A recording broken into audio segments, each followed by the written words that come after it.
நான் என்னோட ஷோவை கேட்டவே இல்லை, கேட்கவே மாட்டேன். எனக்கு கேட்க பிடிக்கும். கேட்டால் எனக்கு வந்து ஏதாவது நான் பண்ண தப்பு தான் ஞாபகம் வரும். ஒரு வாட்டி ஒரு பையன் வந்து என் ஃப்ரெண்டு ஸ்கூலில் படித்த பையன், நான் லவ் பண்ண எல்லா பொண்ணையும் அவன் லவ் பண்ணியிருக்கான். அதாவது எனக்கு ஹெல்ப் பண்ணுறேன்னு சொல்லி கடைசியில் அவன் லவ் பண்ணிடுவான்.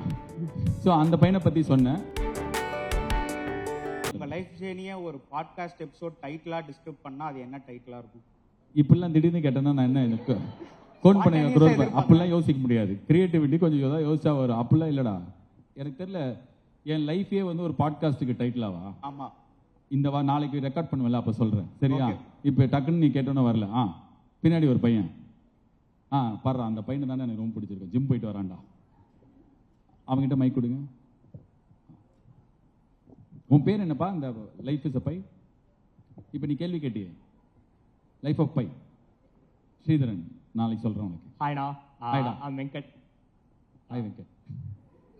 ஒரே ஒரு கேள்வி தான். லைக் நீங்கள் ரெக்கார்ட் இப்போ உங்கள் பாட்காஸ்ட் நீங்கள் ரெக்கார்ட் பண்ணுறீங்க, உங்கள் வாய்ஸ் நீங்கள் இதெல்லாம் பண்ணுறீங்க. இப்போ எங்களுக்குலாம் ஒரு ரீசன் இருக்கும். Some feel depress to like என்டர்டெய்னிங்காக இருக்கும், அதுக்கும் they listen. But have you ever listen to your own podcast when you feel down or like அப்படி ஏதாவது பண்ணியிருந்தீங்கன்னா, லைக் அதுலேருந்து நீங்கள் சொன்னதுலேருந்தே ஏதாவது கீ பாயிண்ட் அந்த மாதிரி ஏதாவது எப்போ நடந்துருக்கா? நான் என்னோட ஷோவை கேட்டவே இல்லை, கேட்கவே மாட்டேன். எனக்கு கேட்க பிடிக்கும்.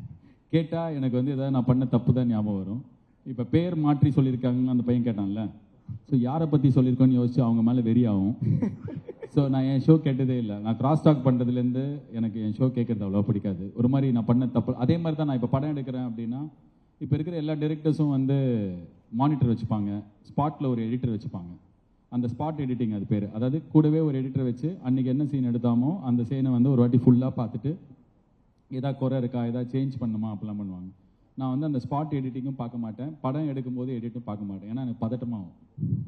ஐயோ கரெக்டாக பண்ணியிருக்க மாட்டேன், ஏதாவது தப்பு பண்ணியிருப்பதான். ஆனால் ஏதோ ஒரு விதத்தில் கடவுள் கைண்ட்னஸில் நான் இதுக்குள்ள எல்லாமே கரெக்டாக தான் பண்ணியிருக்கேன். எந்த லூஸ் ஷார்ட்ஸ் இருக்காது, தேவையான ஷார்ட் எதுவும் மிஸ் பண்ணியிருக்க மாட்டேன். ஸோ எனக்கு ஷோ கேட்கறது, திரும்பி போய் செஞ்ச வேலையை பார்க்கறது பிடிக்காது. If I'm out of job, அந்த வேலை முடிஞ்சிச்சுன்னா அதோட நான் வெளில வந்துடுவேன். ஸோ நான் கேட்க மாட்டேன். எனக்கு என் ஷோ கேட்கறதுக்கு கொஞ்சம் பதட்டமாகும். இப்போ நீங்கள் சொன்னீங்க லைக் இப்போ உங்கள் கொஸ்டின் கேட்க மாட்டேன். என்ன ஒரு கொஸ்டின் தான்டா சொன்னேன். சொல்கிறா வெங்கட். பேர் மாற்றி நீங்கள் லைக் அந்த கதையை சொல்கிறீங்க. But people who listen to it like they will recognise இட்ல. அப்போ அப்படி ஏதாவது பண்ணி உங்ககிட்ட வந்து எப்படி இப்படிலாம் சொன்னேன் அந்த மாதிரி. அதான்டா ஒரு டேரக்டர் திட்டினாருன்னு என்னடா, ஒரு டேரக்டர் ஃபோன் பண்ணி என் ஃப்ரெண்டு கிட்ட பயங்கரமாக திட்டி, இனிமேல் அவனுக்கு நான் கதையை அனுப்ப மாட்டேன் அப்படிலாம் சொல்லி, அதுக்கப்புறம் அதை தூக்கிட்டேன் நான். சரி, எதுக்கு அவர் மனசை புண்படுத்திதுன்னு சொல்லிட்டு. அதுதான் எனக்கு ஞாபகம் இருக்கிற இன்சிடென்ட். வேற யாருமே வந்து கடுப்பானதில்லை. ஒரு வாட்டி ஒரு பையன் வந்து என் ஃப்ரெண்டு ஸ்கூலில் படித்த பையன், நான் லவ் பண்ண எல்லா பொண்ணையும் அவன் லவ் பண்ணியிருக்கான். அதாவது எனக்கு ஹெல்ப் பண்ணுறேன்னு சொல்லி கடைசியில் அவன் லவ் பண்ணிடுவான்.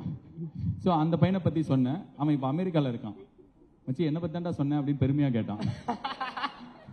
ஸோ அதுதான் இன்னொரு வாட்டி ஞாபகம் வருது. மற்றபடி எனக்கு தெரிஞ்ச இந்த 2 இன்சிடென்ட் ஞாபகம் வருதுப்பா.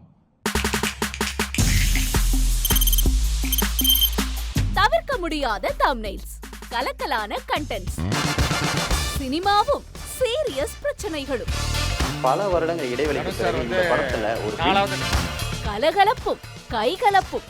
Me too, love you. Thank you so much. அவருக்கு மாஸ் ஏத்துறது இல்ல. போயிட்டே தான் இருக்காரே தவிர பிரேக்கே இல்லாமல் பிரேக்கிங் நியூஸ் சொல்லும் தந்தி டிவி ஆப்.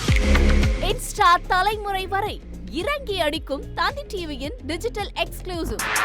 அது தண்ணிக்குள்ள போகும்போது ஹேங் ஆயிடுச்சு.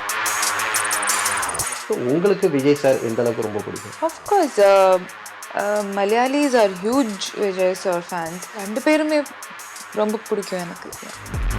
தந்தி டிவி ஆப்பை இலவசமா டவுன்லோட் செய்யுங்க.